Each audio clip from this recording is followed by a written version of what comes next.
বলছি 14 তলার নবান্ন কোম্পানি, দিদি শুনতে পাচ্ছেন আওয়াজ?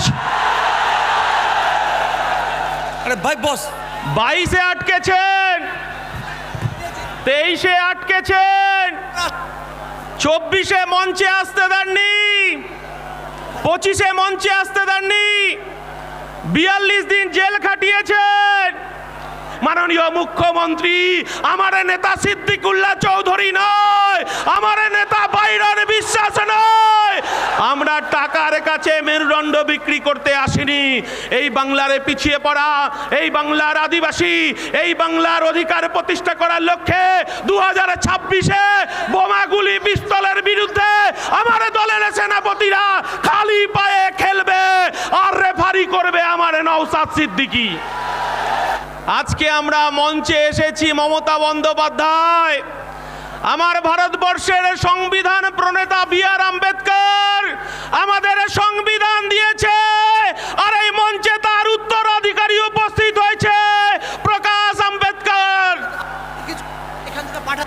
মমতা বন্দ্যোপাধ্যায়, আপনার ভাইপো অভিষেক বন্দ্যোপাধ্যায়, আপনি শুনতে পাচ্ছেন? ভাঙড়ে ক্রিমিনালটা ফাউল করেই যাচ্ছে, ফাউল করেই যাচ্ছে। অভিষেক বাবু বলছে ভাঙড়ে নাকি উনি খেলবেন। আজকে এই 21-এর মঞ্চ থেকে আমরা আহ্বান করছি, ভাইপো আপনার পিসিকে ভাঙড়ে খেলতে নামান, আর ভাঙড়ে আমার কর্মীরা খালি পায়ে খেলবে। 21-এ আপনি ভাঙা পায়ে খেলেছিলেন, আর আমার এই বাংলার 2026-এর রেফারি হবে আমার দলের চেয়ারম্যান, আমার দলের সেনাপতি নওশাদ সিদ্দিকীর হাতে লাল কার্ড থাকবে। যত ফাউল হবে নওশাদ সিদ্দিকী লাল কার্ড দিয়ে মাঠের বাইরে বার করে দেবে।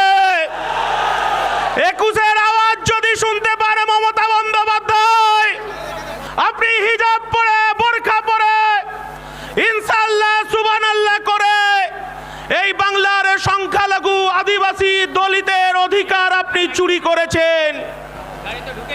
এই বাংলার সংখ্যালঘু মানুষ, সংখ্যালঘু মা, তারা মমতা বন্দ্যোপাধ্যায় 2026-এ তারাও খালি পায়ে খেলবে। তারা আহ্বান করছে, আমার মাটি আমার মা, কবরস্থানের দখল ছাড়ব না। আমার মাটি আমার মা, মসজিদের অধিকার ছাড়ব না। আমার মাটি আমার মা, ঈদগার দখল ছাড়ব না। আর শুভেন্দু বাবু, আপনি তো তৃণমূল মার্কা বিজেপি, আপনি তো তৃণমূলের এজেন্ট। এই বাংলার মানুষ দেখেছে আপনাকে, আপনাকে কৈফিয়ত দিতে হবে। আরে বাবা, হিন্দু হিন্দু, ভাই ভাই, এসব স্লোগান বাংলার মাটিতে চলবে না। এ বাংলার মাটি দুর্জয় ঘাঁটি, এ বাংলার মাটি রবীন্দ্রনাথের মাটি, এ বাংলার মাটি নেতাজির মাটি, এ বাংলার মাটি আশফাকুল্লাহর মাটি, এ বাংলার মাটি ক্ষুদিরামের মাটি, এ বাংলার মাটি মেদিনীপুরে সতীশ সামন্তর মাটি, এ বাংলার এ বাংলার মাটি দুর্জয় ঘাটি, এ বাংলায় কাজী নজরুলের শ্যামা সঙ্গীত আমার হিন্দুদের মন্দিরে বাজে, আর মুসলমান পাড়ার মসজিদের আজানে আমার হিন্দু পাড়ার ঘুম ভাঙে। মমতা বন্দ্যোপাধ্যায়, আপনি যতই এজেন্ট শুভেন্দুকে ছেড়ে রাখুন, এ বাংলায় কাজ হবে না। আমার ইন্ডিয়ান সেকুলার ফ্রন্ট আওয়াজ তুলেছে, মোরা এক বিনতে দুইটি কুসুম, হিন্দু মুসলমান, মুসলিম তারে নরমণি, হিন্দু তাহার প্রাণ। আর আমার দলের পৃষ্ঠপোষক আমাদেরকে শিক্ষা দিয়েছে, নানা ভাষা, নানা মত, নানা পরিধান, বিবিধের মাঝে দেখো মিলন মহান। আমার ইন্ডিয়ান সেকুলার ফ্রন্ট বলছে, এই বাংলার আমার হিন্দু মায়েরা, হিন্দু বোনেরা মন্দিরে গিয়ে ঘন্টা বাজিয়ে পুজো করবে, আমার মুসলমান ভাইরা মাথায় টুপি পরে মসজিদে গিয়ে নামাজ পড়বে, আর আমার মতুয়া ভাইরা তারা ডঙ্কা বাজিয়ে হরিচাঁদ গুরুচাঁদের পুজো করবে, আর আমার সাঁওতাল ভাইরা, আমার আদিবাসীরা ভাইরা তারা ডঙ্কা বাজিয়ে টুসু পুজো, করঞ্চুপ পুজো করবে, আর জল জমি জঙ্গলের অধিকার নিয়ে আমার খ্রিস্টান ভাইরা গির্জায় গিয়ে প্রার্থনা করবে। আমরা এই সম্প্রীতির বাংলা দেখতে চাই। মমতা বন্দ্যোপাধ্যায় যখন আমার চেয়ারম্যান, এই বাংলার অধিকার, এই বাংলার যুব সমাজের কর্মসংস্থান, এই বাংলার খেটে খাওয়া মানুষের কর্মসংস্থান, এই বাংলার আশাকর্মী, এই বাংলার অঙ্গনারী কর্মী, এই বাংলার জিআরএস, এই বাংলার সিভিক পুলিশ, এই বাংলার প্যারা টিচারদের যখন অধিকার নিয়ে রাস্তায়, যখন আমার চেয়ারম্যান বলছে কেন ওবিসি বাতিল করে দেওয়া হলো, ওবিসির অধিকারে ফেরত দিতে হবে, কেন ভুয়ো এসসি এসটি সার্টিফিকেট দেওয়া হবে, যখন আমার চেয়ারম্যান বলছে আমার কলকাতার রাজপথে আমি একটা ধর্ণা মঞ্চ করতে চাই, মমতা বন্দ্যোপাধ্যায় আপনি আমাকে একটা 10 ফুট বাই 10 ফুটে মঞ্চ বাজারে জায়গা দিন, তখন মমতা বন্দ্যোপাধ্যায় হাজার হাজার পুলিশ লেলিয়ে আমার চেয়ারম্যানকে, যখন এই বাংলার মানুষের, বাংলার পিছিয়ে পড়া মানুষের যখন অধিকার নিয়ে লড়াই হচ্ছে, তখন লাথি মারতে মারতে আমাদেরকে জেলে নিয়ে গেছে, 42 দিন জেল খাটিয়েছে। মমতা বন্দ্যোপাধ্যায় আপনাকে বলতে চাইছি, আপনি কর্মসংস্থানের কথা বলেন না? 2011 সালের আগে এই পশ্চিম বাংলার বামফ্রন্ট সরকারকে সরিয়েছিলেন মমতা বন্দ্যোপাধ্যায়। এই বাংলার মানুষ রেজবানুর রহমানকে ভুলে যায়নি। তৎকালীন মুখ্যমন্ত্রী ছিলেন বুদ্ধদেব ভট্টাচার্য। মাননীয় মুখ্যমন্ত্রী তখন কলকাতার রাজপথে আপনি বুকে প্ল্যাকার্ডে ঝুলিয়ে একদিকে রিজবানুর মা, একদিকে রিজবানুর দাদাকে, আর যারা বৃদ্ধজন তাদেরকে মোমবাতি নিয়ে মিছিল করেছিলেন। আপনি ইনসাফ দেবেন বলেছিলেন। বাংলার মায়েরা কাঁদছে, আপনি লক্ষ্মী ভান্ডার দিয়ে কিনতে পারবেন না।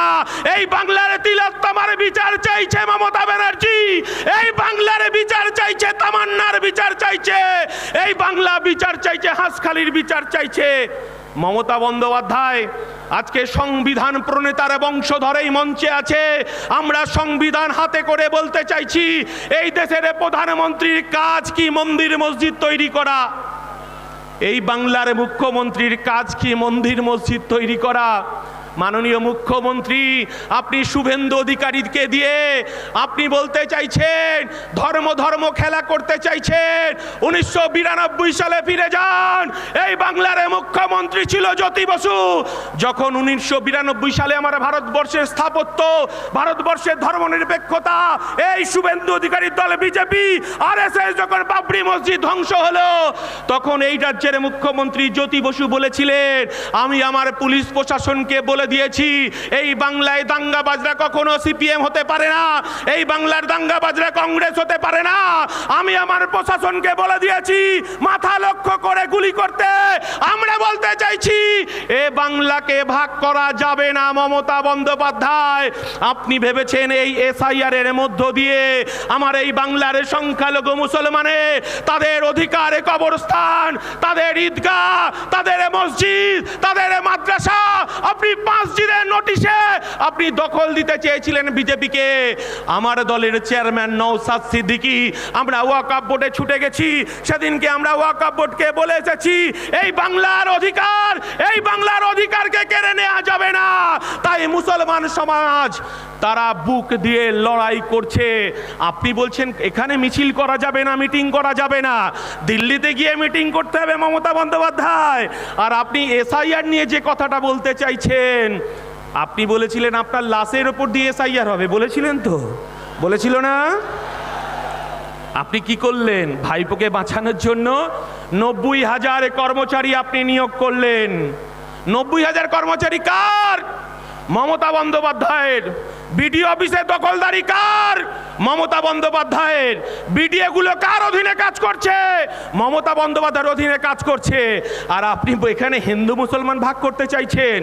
একদিন কিছুদিন আগে দেখলাম মমতা বন্দ্যোপাধ্যায় আপনি বলতে চাইছেন মুসলমানদের নাকি জব্দ করার চেষ্টা করছে। আমার নওশাদ সিদ্দিকী বলে দিয়েছে এ লড়াই আমাদের বাঁচার লড়াই, এ লড়াই আমাদের জিততে হবে। আমরা বলতে চাইছি কবরস্থানে আমার বাপ জেঠা কাকারা 300-400 বছর ধরে শুয়ে আছে। আপনি এসআইআর এর নথি সাজাতে চাইছেন। আমার মুসলমান ভাইরা মায়েরা ভয় পায় না, তারা বুক চিতিয়ে লড়াই করছে। আপনি এনআরসি ভয় দেখাতে চেয়েছিলেন, আপনি ক্যাকা ছিছি রেখে ভয় দেখাতে চেয়েছিলেন, আর আপনি বলেছিলেন বিজেপিকে রুখতে হবে, তৃণমূলকে দুহাত ভরে বাংলার সংখ্যালঘু মানুষ আদিবাসী মানুষ আপনাকে ভোট দিয়েছিল। মমতা বন্দ্যোপাধ্যায় আপনার অপরাধ শুনে রাখুন, আমরা বলিনি বিজেপি রাজ্য সভাপতি কি ভট্টাচার্য, উনি বলেছেন কি ভট্টাচার্য, আমরা বলিনি। উনি কি বলেছেন? উনি বলেছেন 1998 সালে তৃণমূলের জন্মলগ্নে যেখানে জন্ম হয়েছিল লেবার রুমে, সেদিন যদি অটল বিহারী বাজপেয়ী, লালকৃষ্ণ আদবানি, জর্জ ফার্নান্ডেজ, রাজনাথ সিং যদি উপস্থিত না থাকতো, এই তৃণমূলের দলটা জন্ম হতো না। আর আমরা বলতে চাইছি 1998 সালের পর থেকে আপনি বিজেপির সঙ্গে সংসার করেছেন। আপনি কখনো রেলমন্ত্রী, আপনি কখনো কয়লা মন্ত্রী, আমরা দেখেছি মমতা বন্দ্যোপাধ্যায়। আপনি বলতে চাইছেন বিজেপি এতদিন পরে আপনার ঘুম ভাঙলো, আপনি এই বাংলাকে ভাগ করতে চাইছেন, এই বাংলার অধিকারকে আপনি বিজেপির হাতে তুলে দিতে চাইছেন। আমরা মাঝখানে চলে এসেছি, এটা আপনার গায়ে জ্বালা বেঁধেছে। নওশাদকে ভয় লাগছে। আমরা বলতে চাইছি এই বাংলায় নওশাদের নেতৃত্বে লড়াই হবে। 2026-এ আমার 2 ডিজিটের এমএলএ বিধানসভায় যাবে। এই বাংলার গরিব মানুষের তার অধিকার ফিরে পাবে, আদিবাসী দলিত মানুষ তার অধিকার ফিরে পাবে, বাংলার খেটে খাওয়া শ্রমজীবী মানুষ তার অধিকার পাবে। আর পুলিশকে একটা কথা বলতে চাই, ডিএ কিন্তু বাকি আছে, আপনাকেও স্মরণ করিয়ে দিতে চাইছি। এই ডিএর জন্য লড়াই করছে আমার নওশাদ সিদ্দিকী, শুভেন্দু অধিকারী নয়। মমতা বন্দ্যোপাধ্যায়ের ভয় 77-এ নয়, মমতা বন্দ্যোপাধ্যায়ের ভয় 1 নম্বর ভাঙড়ে। তাই মমতা বন্দ্যোপাধ্যায় আপনি আগুন নিয়ে খেলবেন না। তাই একটা কথা বলে আমি শেষ করব, সবাই খুব সংক্ষেপে। আমরা বলতে চাইছি মমতা বন্দ্যোপাধ্যায়, আমার বাংলার মুসলমানের করের টাকায়, আমার বাংলার আদিবাসীর করের টাকায়, আমার বাংলার হিন্দু ভাইয়ের করের টাকায় এই বাংলার মানুষ তো দেখেছিল দীঘাতে একটা কারখানার আপনি ফিতে কাটবেন। এই বাংলার মানুষ তো দেখতে চেয়েছিল রাজারহাট উপনগরী, স্বপ্ননগরী, সেখানে একটা উইপ্রো হবে, সেখানে একটা আপনার ওয়েবেলের কম্পিউটারের হাব হবে, কারখানা হবে। আর উত্তরবঙ্গে শিলিগুড়িতে একটা কারখানার ফিতে কাটবেন। মমতা বন্দ্যোপাধ্যায়, এই বাংলার মানুষ তো আপনাকে দেখতে চেয়েছিল জেলায় জেলায় একটা করে পিজি হবে, জেলায় জেলায় একটা করে আরজিকর হবে, আর আপনি আপনার ভাইপো ফিতে কাটবে। এই বাংলার মানুষ তো দেখতে চেয়েছিলেন আপনার অপরাধ, এই বাংলার বেকার যুবকের পেটে লাথি মেরেছেন, এই বাংলার বেকার যুবকের কর্মসংস্থানকে কেড়ে নিয়েছেন। 26,000 শিক্ষক তারা রাস্তায় রাস্তায় ঘুরে বেড়াচ্ছে, তারা 2026-এ বিচার চাইছে। মমতা বন্দ্যোপাধ্যায় আপনাকে স্মরণ করে দিতে চাই, আপনি হিজাব পরুন, বোরখা পরুক, ইনশাআল্লাহ সুবহানাল্লাহ করুন। এই বাংলার খেটে খাওয়া মানুষের করের টাকায় এই বাংলার মানুষ দুর্গা মন্দির দেখতে চায় না, জগন্নাথ মন্দির দেখতে চায় না, শিলিগুড়িতে মহাকালের মন্দির দেখতে চায় না। এরা দেখতে চায় কলকারখানার উদ্বোধন হবে, বেকার যুবকের চাকরি হবে, খেটে খাওয়া মানুষের চাকরি হবে। তাই এ কথা বলি, আপনাকে স্মরণ করে দিতে চাই, এ বাংলার কাজী নজরুলের শ্যামা সঙ্গীত আমার মন্দিরে বাজে, আর মুসলমান পাড়ায় মসজিদের আজানে আমার হিন্দু পাড়ার ঘুম ভাঙে, এখানে কেউ ভাঙতে পারবে না। এই কথা বলে সকলকে সংগ্রামী অভিনন্দন জানিয়ে এই বাংলার বুথে বুথে লড়াই হবে, তৃণমূলের বিরুদ্ধে লড়াই হবে, বিজেপির সাম্প্রদায়িকের বিরুদ্ধে লড়াই হবে। আসলে যাহাই বিজেপি তাহাই তৃণমূল, যাহাই তৃণমূল তাহাই বিজেপি। লড়াই হবে সেয়ানে সেয়ানে। মমতা ব্যানার্জি বোমাগুলির পিস্তলের বিরুদ্ধে আমার নওশাদের নেতৃত্বে খালি পায়ে বুথে বুথে খেলা হবে। এই কথা বলে সবাইকে সংগ্রামী অভিনন্দন জানিয়ে আমার বক্তব্য শেষ করছি। ইনকলাব জিন্দাবাদ, ইন্ডিয়ান সেকুলার ফ্রন্ট জিন্দাবাদ, নওশাদ সিদ্দিকী জিন্দাবাদ, বাংলার ঐক্য জিন্দাবাদ। নমস্কার, সবাই মাথা ঠান্ডা করে বাড়ি ফিরবেন। আর একটা কথা একটুখানি বলবো, সেটা হচ্ছে পুলিশ যদি তৃণমূলের দালালি করে, পুলিশের বিরুদ্ধেও এফআইআর হবে, আপনার ইমেলে এফআইআর হবে। আর 5 টাকার কলম দিয়ে আমার নওশাদ সিদ্দিকী আমার পার্টি বুঝে নেবে হাইকোর্টে, সুপ্রিম কোর্টে। এই কথা বলে সকলকে সংগ্রামী অভিনন্দন জানিয়ে যে আপনাদেরকে বক্তব্য শেষ করছি। ইনকলাব, ইনকলাব, আইএসএফ, নওশাদ সিদ্দিকী। অসংখ্য ধন্যবাদ পার্টির রাজ্য সম্পাদক